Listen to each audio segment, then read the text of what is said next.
Welcome back. അപ്പോൾ ഇന്നത്തെ recipe എന്ന് പറയുന്നത് ഒരു അടിപൊളി ഗോതമ്പ് പായസമാണ് കേട്ടോ. വരാതൊക്കെ അയക്കുന്നത് നമ്മുടെ ഈ കണ്ണൂർ ഭാഗത്തൊക്കെ ഉണ്ടാക്കുന്ന രണ്ട് ഫേമസ് ആയിട്ടുള്ള പായസമുണ്ട്. അതിലൊന്ന് ഈ കടലപ്പരിപ്പും ഗോതമ്പൊക്കെ ഇട്ട പായസം, മറ്റേത് കായ്ക്കറി എന്ന് പറയും കേട്ടോ. അപ്പോൾ ഇതിൽ നിന്ന് ഏതെങ്കിലും ഒരു പായസം മസ്റ്റായിട്ട് ഉണ്ടാക്കും. അപ്പോൾ നിങ്ങളുടെ നാട്ടിൽ ഏതാണ് ഇങ്ങനെയുള്ള പായസം ഉണ്ടാക്കുക എന്നൊക്കെ ഒന്ന് കമൻറ്റ് ചെയ്യാം കേട്ടോ. അപ്പോൾ നമുക്ക് നേരെ വീഡിയോയിലേക്ക് പോവാം. അതിന് വേണ്ടിയിട്ട് ഇവിടെ 2 കപ്പ് കുത്തിയ ഗോതമ്പും 1/2 ഗ്ലാസ് കടലപ്പരിപ്പും നന്നായി കഴുകി വൃത്തിയാക്കിയതിന് ശേഷം 2ാം പാലിൽ ഇതൊന്ന് ജസ്റ്റ് കുറച്ചൊരു ഉപ്പ് ഇട്ടിട്ട് വേവിക്കാനായിട്ട് വെക്കാം കേട്ടോ. നന്നായിട്ട് വെന്തിട്ടുണ്ട് കേട്ടോ.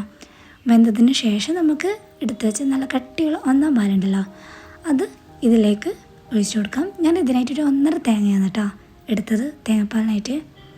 അപ്പോൾ നമ്മൾ കട്ടിയുള്ള 1ാം പാൽ ഇതിലേക്ക് ഒഴിച്ചു കൊടുത്തിട്ട് നന്നായിട്ടൊന്ന് ഇളക്കി കൊടുക്കണം. നമ്മുടെ കടലപ്പരിപ്പും ഗോതമ്പെല്ലാം നന്നായിട്ട് വെന്തതിന് ശേഷമാണ് കേട്ടോ നമ്മൾ ഈ 2ാം പാൽ ഒഴിച്ചു കൊടുത്തത്. ഇനി നമുക്കിതിലേക്ക് പഞ്ചസാര ആഡ് ചെയ്ത് കൊടുക്കണം. ഒരു 1.25 കപ്പോളം ഞാൻ പഞ്ചസാര ആഡ് ചെയ്ത് കൊടുക്കുന്നുണ്ട് കേട്ടോ. എന്നാൽ മാത്രമേ നല്ല മധുരം കാണൂ ഈ പായസത്തിൽ, അത് പ്രത്യേകം ശ്രദ്ധിക്കുക.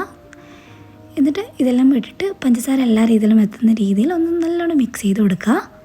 കണ്ട നമ്മുടെ കടലപ്പരിപ്പും ഗോതമ്പൊക്കെ നന്നായിട്ട് വന്നിട്ടുണ്ട്. കുക്കറിൻ്റെ ആവശ്യമൊന്നും ഇതിന് വരുന്നില്ല. ഇങ്ങനെയുള്ള പാത്രത്തിൽ വെച്ചാലും വേഗം കുക്കായി കിട്ടുന്നുണ്ട് കേട്ടോ.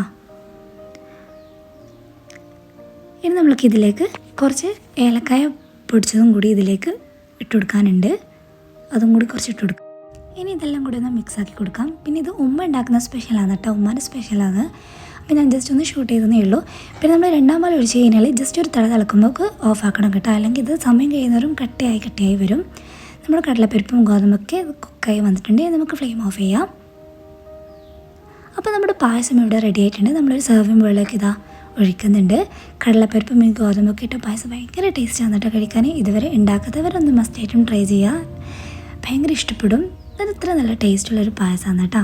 പിന്നെ ഈ പായസം ചൂടോടെ കഴിക്കുന്നതിലും നല്ലത് കുറച്ച് തണിഞ്ഞിട്ട് കഴിക്കുന്നതാണ് കേട്ടോ.